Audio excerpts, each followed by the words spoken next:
Spring clean that podcast feed and skip the doom scroll. The Newsworthy gets you caught up on the day's news in less than 15 minutes and gives you some fun conversation starters along the way. It's quick, friendly, and informative. Search The Newsworthy wherever you're listening now and follow or subscribe to The Newsworthy today. Live from the back of Ruth the Realtor's car, it's the Stacking Deed Show.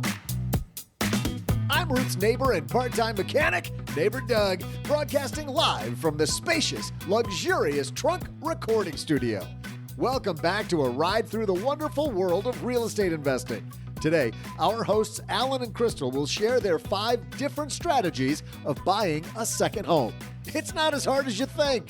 In our headlines, we discuss avoiding common pitfalls in second home purchases. Plus, we'll answer a question during Ring Ruth's Rotary from a lucky listener. And then I'll share some jaw-dropping trivia. And now, 2 hosts and my carpool mates who pretend like they don't know they owe me tons of money in tolls. It's Alan, Corey, and Crystal Hammond. Wait, so Doug just said we owe him money, but we've been giving Ruth our toll money. So he definitely failed at Effective Communication Month. Yeah, well, it is June, which is Effective Communication Month. So we got to coordinate this. So we got to keep Ruth on the road here and making sure the money's going to the right place. But yeah, hey, I'm Alan Corey at Real Estate Maxi on Twitter because I'm a real estate maximalist. And sitting next to me is Condo Crystal on Twitter, Crystal Hammond. How are you doing? I'm wonderful. How's everyone today? We have a wonderful show. I think it's going to be fun today because we're going to cover second home purchases. Do you want to buy a second home or maybe that second investment property, how to go about it? But that might sound a little bit too much for you. So don't worry. At the end, we're also going to cover how to buy your first home with just $5,000 or maybe even less. Yeah. So we're going to cover the whole spectrum of buying your first or second home in different budgets. So this will be a variety show of sorts. Our usual variety show of sorts, but it's a variety show with lots and lots of very useful, practical steps and information, like very useful information. So sit back, relax, and enjoy the ride. One special guest with us actually in the back seat that I also want to introduce, Jasmine Krnjetin of JasmineMortgageTeam.com. She's been on the show before. Welcome back, Jasmine. Thanks for joining us. Thank you for having me. Always fun. I love chatting with you guys and learning from you and maybe offering a couple words of wisdom here and there. Well, Jasmine knows everything about mortgages, so we love having her on. Yeah, our go-to mortgage advisor. And so I wanted to talk second mortgages with you because that's our headlines today. Hello, chaps. And now our Stacking Deeds headlines. Cheerio and pip pip. First article we have here is from Casey Farmer of Mansion Global, where she mentions that the demand for second homes in the U.S. is down more than 50% from pre-pandemic levels.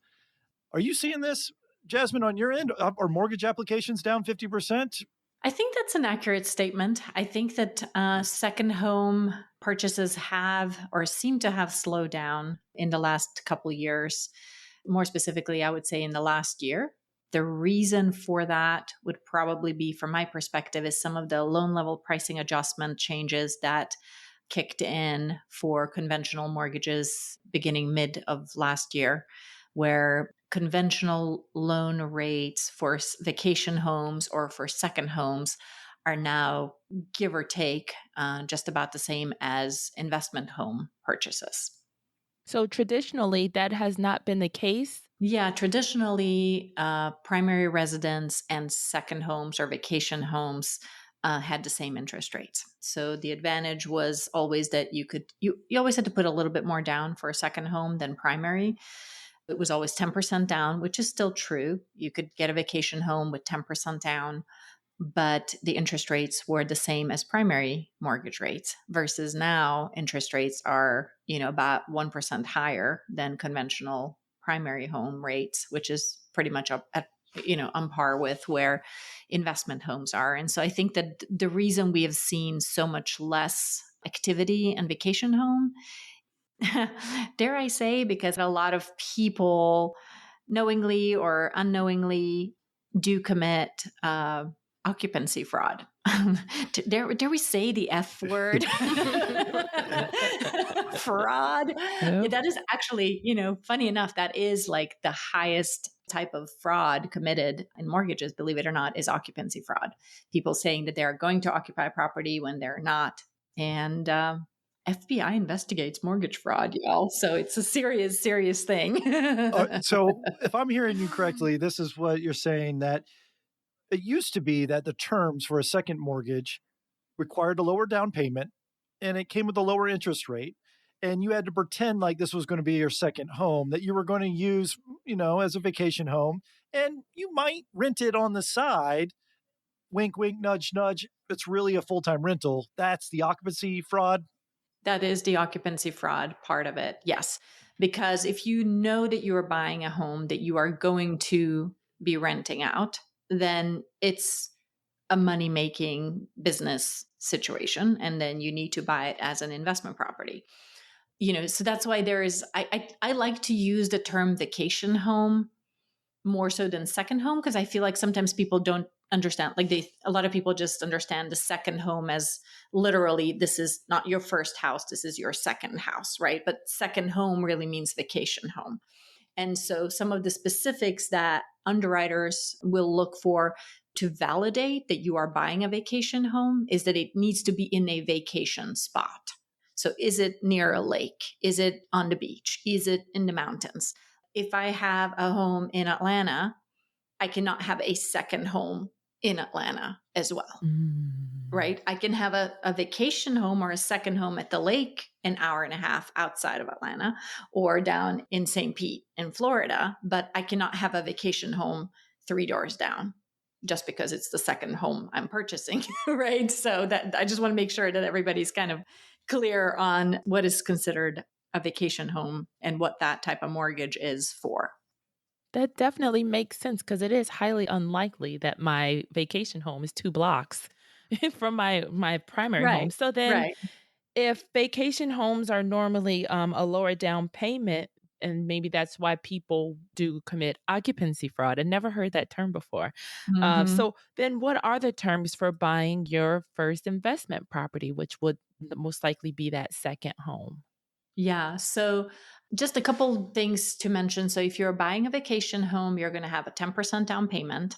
You cannot use rental income to qualify to purchase that home, meaning that your basic income has to carry the weight of that entire mortgage payment. And the interest rates are going to be higher than primary. On the other side, if you're buying an investment property that you're going to short-term rental, whatever you're going to do, you're going to rent it out one way or another, the minimum down payment is 15%. However, you can use the rental income to help offset your debt to income ratio. Thus, that rental income is going to help you carry the weight of that payment. So slightly higher down payment, you can use rental income, and interest rates are higher than primary rates by about 1%. To break that down to our audience, what you're saying is, let's say you're looking at that first investment property, which is going to be a second home, but it's not a vacation home. And the mortgage payment is $2,000 a month. If you can show, and an appraiser shows that it could rent for $2,500 a month, that shows you as a mortgage lender that the house can pay for itself. And it's fairly easy to get approved for that sort of mortgage. Yeah. I mean, it's still for traditional mortgages, it's still, you have income credit and assets to qualify for the mortgage, right? But yes, that is, so if your debt to income ratio can really just carry your primary home mortgage, right? And then the next home is going to be offset by that rental income. There is many different types of loan programs out there. Once you step into that whole, like I'm an investor zone, right? You can do bank statement loans, you can do debt service DSCR loans, which basically the debt service is covering the mortgage payment. And there's all kinds of creative things once you step into like, I'm full on investor, I'm getting an investor mortgage. There is all kinds of interesting things, even outside of just the traditional conforming conventional loans that we can play with. Well, back to this piece by Casey Farmer. She says, now's a good time to make offers because there's fewer buyers right now. And maybe if you're a cash buyer for the second home or these vacation homes, it's sort of a depressed market. And you might be able to get a deal and you're not going to get in a bidding war, which was what we were seeing 2 or 3 years ago, maybe even 12 months ago. Which leads me into the second article we found here, this piece by Mia Taylor on Bankrate. where she says, should you buy a second home? And she gives 6 considerations before owning a second home. And before we get into this, Crystal, have you ever considered a second home or a vacation home? Well, yes, definitely. I had to move. So that kind of forced my hand at having a second home. So I was actually going to live in that home and I didn't give up my primary home.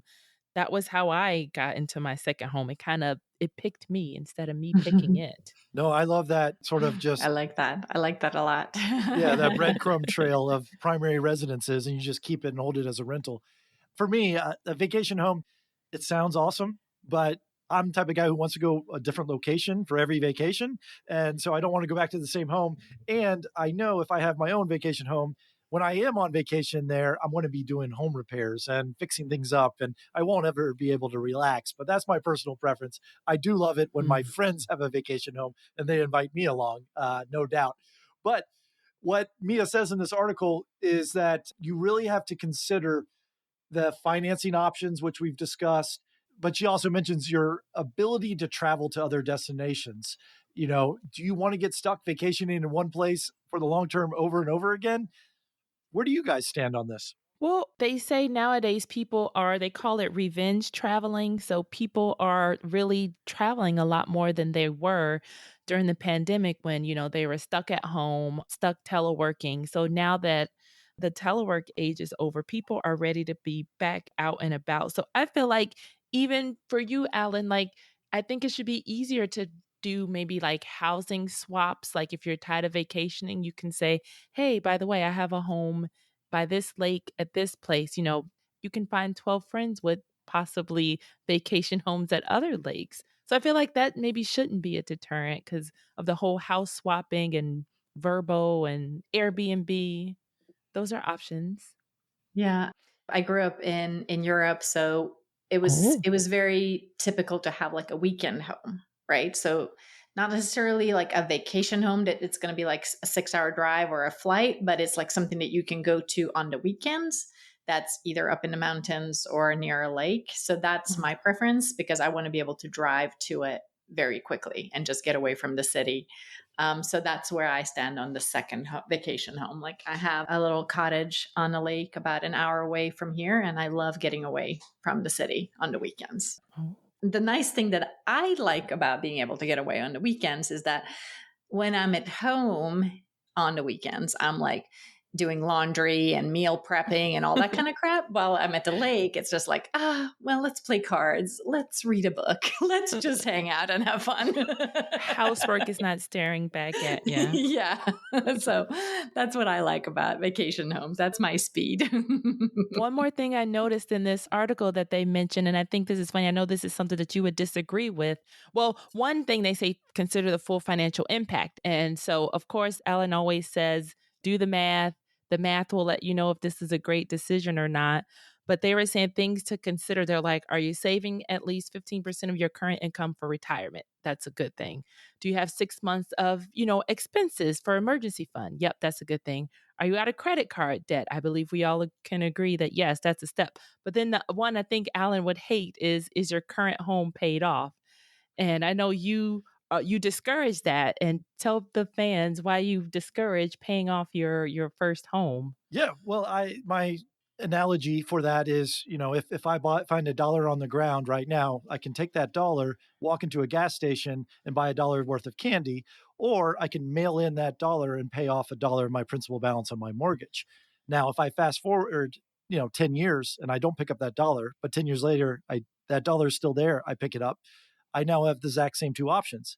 I can walk into the gas station and buy half a bag of candy because candy's now $2, right? Because of inflation. However, I can still use that dollar to pay off a full dollar on my mortgage in the future, right? And my mortgage balance. So that is the best inflation hedge, is that fixed 30-year mortgage that you have, where it's just going to feel like it's getting cheaper and cheaper and half price over time. And that's such a huge benefit. I don't want to pay that off. And the second thing is your home, you get so many tax breaks for having a mortgage, and you can write off the mortgage interest and all sorts of things. So why would you also want to get rid of that second benefit from having a mortgage? And lastly, not only do I don't want to pay off my mortgage, I love tapping in the extra equity that may be in your primary to get a home equity line of credit to use as a down payment on that second property, whether it's a vacation home or a rental property. So if you do that, and I've done this many times, I'm basically buying my second property 100% financed. The down payment comes from a home equity line of credit or a home equity line off the equity. That's my 20% down payment. And then I get a mortgage for the 80% that makes it 100% financing. And I would do that all day as long as I can still rent it out and the cash flow covers both mortgages. Jasmine, is that something you would recommend or see quite often, or am I in the crazy camp here? I agree with Dave Ramsey on a lot of things, but we do not agree on paying off mortgages. I get it. I mean, I get the idea of not having a mortgage and that there is a certain quality of tranquility that maybe you will feel. Mhm. But I think it's a mind game. Like you can feel good knowing that you're going to be able to pay your mortgage, or you can feel good knowing that you don't have a mortgage. I feel like it's a mind shift one way or another. And I'm definitely with you, Alan, on I never feel that mortgage debt is a bad idea. If you think about it, let's say that the property values really go down, right? That's like the worst case scenario, right? You bought $100,000 home and now it's worth $80,000. Guess what? Your mortgage payment is $753 Mhm. per month. Like, no matter what the value of that home is, if you have a 30-year fixed mortgage, nothing happens, right? The values can go down, the values can go up. You still have a roof over your head and a fixed mortgage payment. So, yeah, I'm with you, Alan, totally.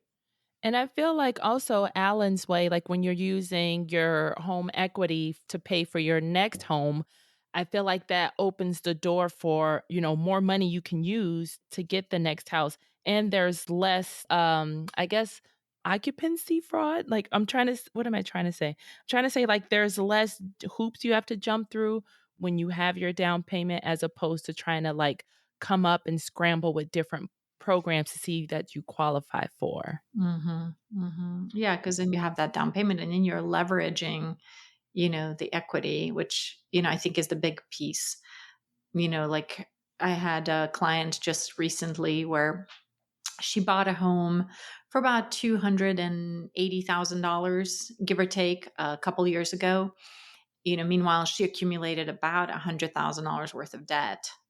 She was out of work and she had a lot of debt. And so she called me and she's like, hey, the value of my home has really increased. Should I do a cash out refi?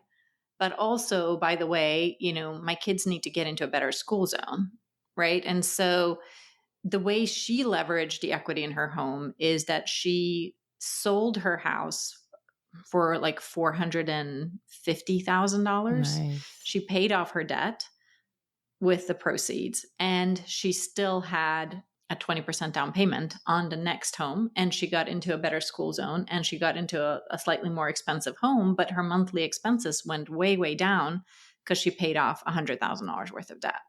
And I was like, had she not bought that $280,000 home a couple of years ago, she would just have a whole lot of debt. That's pretty huge. That's pretty huge to unpack. So Mhm. that's life-saving for her. That's life-changing. Yeah, exactly. That's a lot. And if you think about it, like, oh my God, somebody has $100,000 worth of debt, that's actually not that crazy, because you see people all the time. I mean, people are buying cars right now that cost like $30,000, $40,000 for a car, and it's not that unusual to have $40,000, $50,000 worth of student loan debt.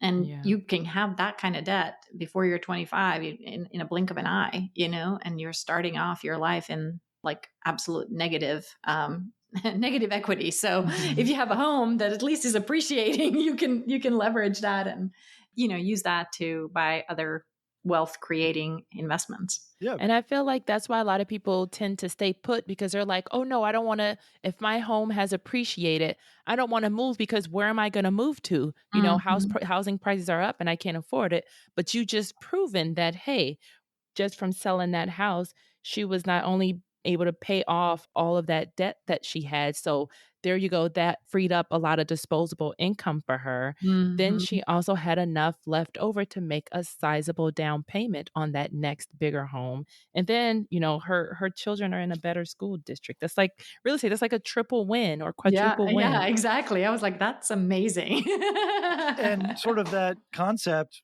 sorry for the self plug, but I wrote a book called House Fire, which sort of is the same sort of thing about burning up your bills, where Yeah. I coach and teach and instruct, hey, don't pay off that $40,000 car note, right? Instead, take your $20,000 and buy a house, a rental house that cash flows $200, $300 that will cover your car note. And then what happens in 7 years, your car note's paid off. So you still have your car. You kept your $20,000, but that $20,000 turned into $40,000 through equity. And then you still have that cash flow that was going to your car note that you can go to another bill. That's so much better than just taking your money, handing it over to a car dealership. Why don't you keep your money and put it to work so that it's paying off your debts for you? I love that. I love that so much. Yeah, because I think that there is a lot of people that are in some of the FI movement, right? Where the idea is just to like reduce your expenses as much as humanly possible so that you can save as much as you can. Which I agree with. I think that's good, but I feel like your book kind of takes it to the next level where it's not just about, saving, money at the grocery store or whatever and saving every penny, but it's really just about like investing that and creating some leveraging really real estate into helping you retire early.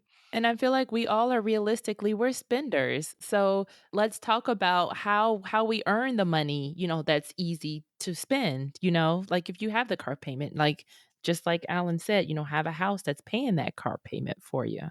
Yeah, I love that. That's brilliant. We'll put both of these articles in our show notes. If you want to subscribe to those, go to stackingdeeds.net/show notes. If you want a free mortgage consultation from our mortgage queen, Jasmine Krnjetin, how can they reach out to you, Jasmine? You can follow us on Instagram. It's at Jasmine Mortgage Team, or you can hop on our website, jasminemortgageteam.com, and you can schedule a time to chat with me. I have my calendar posted on there.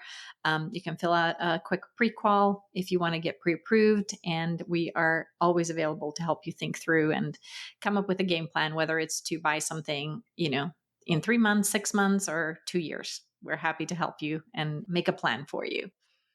Well, thank you very much for joining us, Jasmine. Up next, we will answer a question during our Ring Ruth's Rotary. But first, Doug has our property pop quiz. Hey there, Deeters. I'm Ruth's Fetch It Boy, neighbor Doug. And I'm looking to buy myself a new summer home with all this trivia money I'm making. Hey, Ruth, you up for a trek to the Northeast? Because in today's Property Pop Quiz, we are talking about Martha's Vineyard, a beautiful island off the coast of Massachusetts where home prices average $1.6 million. Well, that's actually news to me.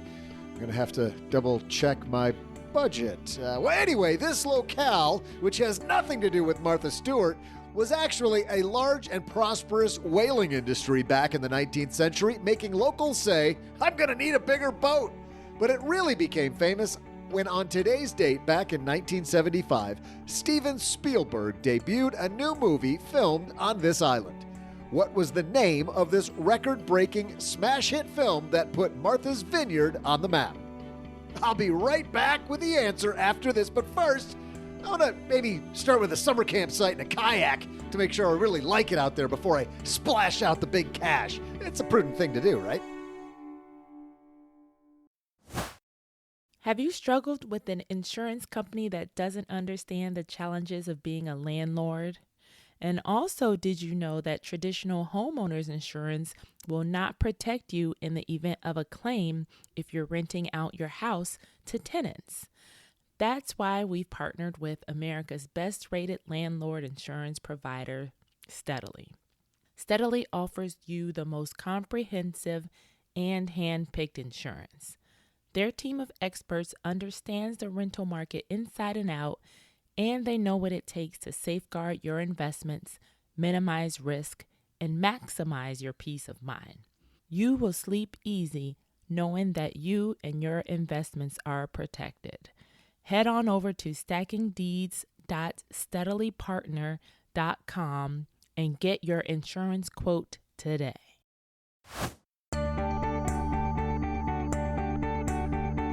Hey there, Deeders. I'm new tent owner and full-time summer camper, Neighbor Doug. Summer homes and bigger boats are so 2022, am I right? Martha's Vineyard was the island film location of a June 20th, 1975 debut of a movie that was the first to make $100 million. What movie made Martha's Vineyard chummy with tourists? If you said Jaws, then you're correct.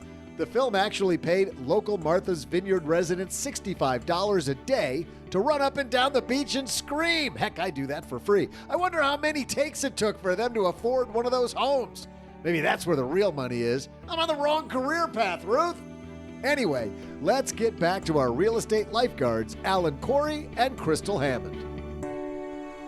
Thank you, Doug. That was a really great question. And I hear a phone ringing. That means it's time for our last segment of the show. It's Ring Ruth's Rotary. And today we have a call from Samantha. Let's hear it, Samantha. I only have about $5,000 saved up and I want to buy a home instead of renting. My rent has gone up significantly, so I can't save as much money as I'd like to. Is $5,000 enough? And if not, how much should I prepare to have saved before looking for a home? Well, thank you for your call, Samantha. This is actually a very good question because I was in a similar situation where when I first moved to DC, my rent kept going up and they weren't even making any improvements. So I'm like, I need to buy a house because why in the heck am I going to keep paying extra and they're not giving me anything extra? And I know I just hopped in because of the whole FHA only 3% down. But Alan, what do you recommend Samantha do? I always recommend whatever money you have now, find a way to buy a house now because you can't outsave the housing market typically. So if you try to save an extra $5,000 to buy a bigger home, by the time you save up to $10,000, that bigger home is worth $20,000 more. It's an impossible game to chase, even though the market's changing and going up and down with inflation and all sorts of things. It's really hard to save for more to get a better home. So typically, if you do save more, you're buying the same home that you could have bought 2 years ago, 3 years ago. So with $5,000, you can buy a house. What I would start is talk to a mortgage lender and try to look at the FHA loans. They require 3.5% down. There's also, if you're in a rural area or a doctor or a veteran, 100% financing loans. There's a lot of creative programs out there. Contact or Google your city name, down payment assistant programs. And those sort of assistance programs will either pay for your down payment if you're willing to live in, certain parts of town where grants and nonprofits are trying to increase the home ownership population there. I've worked with many clients who didn't have to bring any money down. It was all grants. Now there's strings attached a lot of times for those grants, which I think it's worth it. A lot of those strings are, you can't sell this home within 5 years. Or if you do, you have to give the equity that's been built up back to the nonprofit program. You can't rent it out. You actually have to live in it because that's the purpose of this money that's been earmarked to create home ownership. So there's programs out there to help people with not even $5,000, with $0 to buy a house. It's just a matter of Googling and finding and timing it and just be on the lookout. It's not going to be, let's look at every single house we can find on Zillow. It's, okay, I've got to look in a certain neighborhood at a certain price point, and maybe I have to take some educational classes that are free that the nonprofits provide.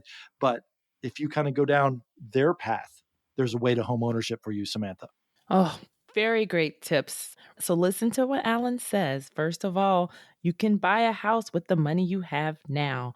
I cannot express the importance of the different programs because they do. Like, I know Acorn has programs.